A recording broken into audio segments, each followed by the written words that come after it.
සුබ දවසක්. ඔයාලා මේ එකතු වෙලා ඉන්නේ සයන්ස් ක්ලාස් YouTube channel එකත් එක්ක.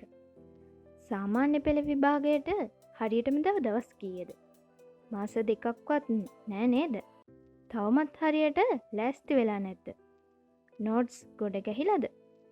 past papers අල්ලලාවත් නැද්ද? විභාගේ ෆේල් වෙයි කියලා බයයිද? මේ ඔක්කොම ප්‍රශ්න වලට උත්තර අරගෙන තමයි අද මේ වීඩියෝෙන් අපි ඔයාලත් එක්ක එකතු වෙලා ඉන්නේ.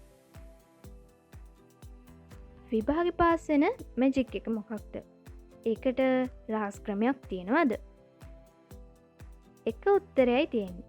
ඒ තමයි කැපවීම. මහන්සි වෙලා වැඩ කරොත් තමයි ප්‍රතිඵලයක් තියෙන්නේ. ඒක දන්නවා. ඒත් දැන් මාස දෙකෙන් විභාග කොට දාගන්නේ කොහොමද කියලා හිත ඉන්න අපට කැපවීම තමයි උත්තරේ කිව්වට බෑනේ. මොකක්ද ෂෝට්කට් එක? ඒකට උත්තරය තමයි කැපවීම. හොඳයි. වැඩේ කරන්නේ මෙහෙමයි. මුලින්ම දැනගන්න ඕන ඔයාගේ මට්ටම මොකක්ද කියලා. ඒක දැනගන්න තියෙන හොඳම ක්‍රමය තමයි පසුගිය වාර විභාගවල ලකුණු මට්ටම. Taman දුර්වල ලකුණු අඩුවෙන් තියෙන විෂයන් වලට වැඩි දුර මහන්සි වෙන්න වෙනවා. එක විෂයක්වත් ෆේල් වෙලා හරියන්නේ නැහනේ. හරි. දැන් කොහොමද දුර්වල විෂයන් කොට දාගන්නේ? මුලින්ම කම්ප්ලීට් නෝට් එකක් ඕන වෙනවා. ඒ වගේම past papers ඕන වෙනවා. නෝට් ටික පිළිවෙලට නෑ. හරියට ලියාගෙන නෑ. ඉස්කෝලේ ගියෙත් නෑ. ඉස්පිටු තාමත් තියෙනවා.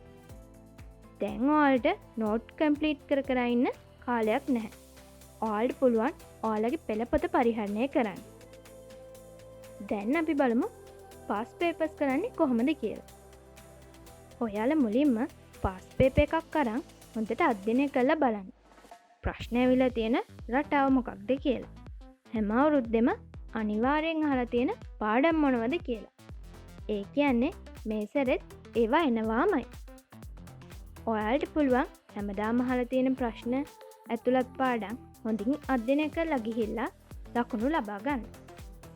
අනිවාර්යෙන් එන පාඩම් වලට වැඩිපුර අවධානය දෙන්න. ඔයාලා මුලින්ම ප්‍රශ්නයක් අරගෙන කරන්න බලන්න. බැරි නම් පෙළපොත අරන් සිද්ධාන්තය හොයන්න. කියවලා මතක තියාගෙන ආයෙත් ප්‍රශ්නය කරන්න බලන්න.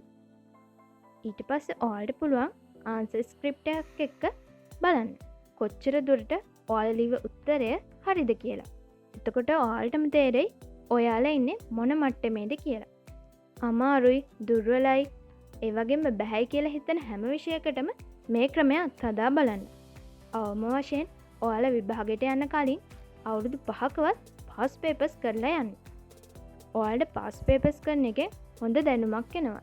ඒ වගේම විභාගයට තියෙන බය නැති වෙලා යනවා. ඊළඟට තියෙන ප්‍රශ්නය තමයි දවසට පැය කීයක් පාඩම් කරන්න ඕනේද කියන එක. ඔයාලා ඒක ඔයාලගේම ෂෙඩියුල් එකකට අනුව කරන්න. ඔයාලට පුළුවන් වැඩිපුර අවධානය දෙන්න ඕන විෂයන් හැම දවසකම වගේ වැඩි කාලයක් යොදවලා බලන්න. දවසකට අවම වශයෙන් past papers 2-3ක්වත් කරන්න. ඔයාලා පාඩම් කරන්නේ කොයි වෙලාවටද? කොච්චරක් වෙලා පාඩම් කරන්න ඕනද? වගේ දේවල් ඔයාලම තීරණය කරන්න. කාගේවත් කාලසටහනකට අනුව ඔයාලා වැඩ කරන්න යන්න එපා.